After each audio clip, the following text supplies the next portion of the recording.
खबरों में आगे बढ़ते हैं। यूपी में एनकाउंटर को लेकर सियासत जारी है। हर एनकाउंटर के बाद विपक्ष उसे फर्जी घोषित करने लगता है, लेकिन विपक्ष शायद ये भूल रहा है कि अपराधियों के प्रति योगी सरकार की जीरो टॉलरेंस नीति ने बीते 7.5 साल में कोर्ट से अपराधियों को सजा दिलाने के मामले में भी रिकॉर्ड कायम किया है।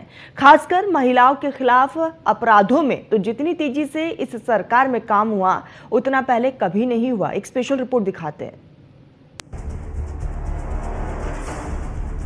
एनकाउंटर ही नहीं, कोर्ट केस में भी अव्वल है यूपी। 7.5 साल में अपराधियों की कैसी आई शामत। 80,000 से ज्यादा अपराधियों को मिली सजा। योगी सरकार ने बनाया नया रिकॉर्ड।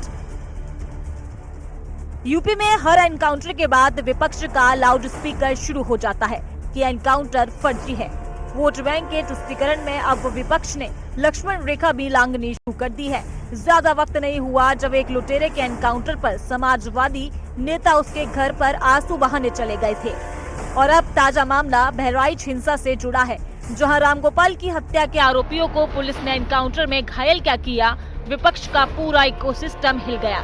जिन लोगों ने रामगोपाल की हत्या पर जुबान सिल कर रखी थी, अचानक मुखर हो गए और इस एनकाउंटर पर भी सवाल उठा दिए। बहरहाल सियासत में ये तो होता ही है, लेकिन कुछ आंकड़े ऐसे आए हैं जो विपक्ष को आईना दिखा रहे हैं, क्योंकि योगी सरकार अगर अपराधियों से सख्ती से निपट रही है तो साथ ही उन्हें सजा दिलाने में भी सबसे आगे है। आंकड़े बताते हैं कि 7.5 साल में 80,000 से अधिक अपराधियों को सजा दिलाई गई। इनमें से 54 अपराधियों को मृत्यु दंड तक की सजा सुनाई गई। इनमें महिलाओं और किशोरियों के खिलाफ अपराधों में सर्वाधिक मृत्यु दंड। किशोरियों से संबंधित केस 28,700 अपराधियों को सजा दिलाई गई। प्रदेश के टॉप 10 कैटेगरी के 496 अपराधियों को सजा दिलाई गई। ये बताने की जरूरत नहीं है कि इतने बड़े पैमाने पर अपराध के खिलाफ कार्रवाई से ही यूपी का माहौल सुरक्षित हुआ है और निवेशक यूपी पर भरोसा जता रहे हैं। इसका नतीजा इन्वेस्टर समिट में भी देखने को मिला है, लेकिन विपक्षी नेताओं की आंखों पर सियासत का चश्मा लगा हुआ है। बहराइच मामले में एनकाउंटर के बाद विपक्ष की भाषा क्या थी, ये भी सुनिए। जो हो रही है वो सरकार की नाकामी की वजह से हो रही है। सरकार अपनी नाकामी छिपाने के लिए एनकाउंटर कर रही है।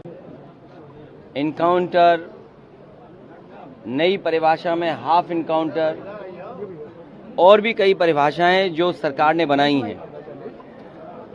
अगर एनकाउंटर से ही लॉ एंड ऑर्डर बेहतर हो रहा होता तो अभी उत्तर प्रदेश कई आंकड़ों में और प्रदेशों से अच्छा होता। जीरो टॉलरेंस का नारा देने वाले उन्हें खुद अपने आप पर सोचना चाहिए। ये एडमिनिस्ट्रेटिव फेलियर था, सरकार का फेलियर था। ये उत्तर प्रदेश के मुख्यमंत्री की जो ठोक दो की पॉलिसी चल रही है पिछले कई सालों से, वो उसी का एक एग्जाम्पल है। और हम बार बार कह रहे हैं बीजेपी से, प्रधानमंत्री से और उत्तर प्रदेश के योगी आदित्यनाथ मुख्यमंत्री से कि आपकी ठोक दो की पॉलिसी संविधान के खिलाफ है। आप उत्तर प्रदेश को चलाइए संविधान से, रूल ऑफ लॉ से चलाइए, रूल बाय गन से मत चलाइए। ये पहले से फर्जी इनकाउंटर करा रही है, चाहे वो मंगेश यादव का हो, अजीत प्रताप सिंह का हो, चाहे ये बहराइच, ये केवल और केवल अपनी फेलियर को, अपनी कमियों को छिपाने के लिए की। मैं कहता हूँ क्या कैसे उखड़े, पूरी सरकार फेल है। सरकार ने कोई इंतजाम नहीं किया और सरकार केवल और केवल दंगा कराना और फर्जी इनकाउंटर करा। एनकाउंटर क्या है? जिन लोगों ने वहाँ हत्या की, जिन लोगों ने वहाँ वायलेंस किया, उनके ऊपर सरकारी कार्रवाई होनी चाहिए। अब ये एनकाउंटर सही है गलत है इसकी क्योंकि मुझे जानकारी नहीं है, मैं नहीं जाना चाहूँगा। लेकिन अखिलेश जी का जो पॉइंट है कि बहराइच जैसा इंसिडेंट होने कैसे दिया। भाई आपको भी मालूम है कि जब हमारे यहाँ यात्राएं होती हैं और खासकर उत्तर प्रदेश के कुछ इलाकों में और कुछ ऐसी संस्थाएं हैं जिनका काम ही है दंगे भड़काना। भाई हमको जो वीडियो दिखे हैं उसमें जिस तरीके के वीडियो और गाने चल रहे हैं वो किसी भी धार्मिक स्थल के सामने गाने नहीं चलने चाहिए। मेरे घर के सामने भी अगर वो गाने चलेंगे तो मेरे अंदर में क्रोध आएगा। अपराध और अपराधियों के प्रति विपक्षी दलों का यही सिलेक्टिव रवैया अपराधियों का हौसला बढ़ाने के लिए काफी है।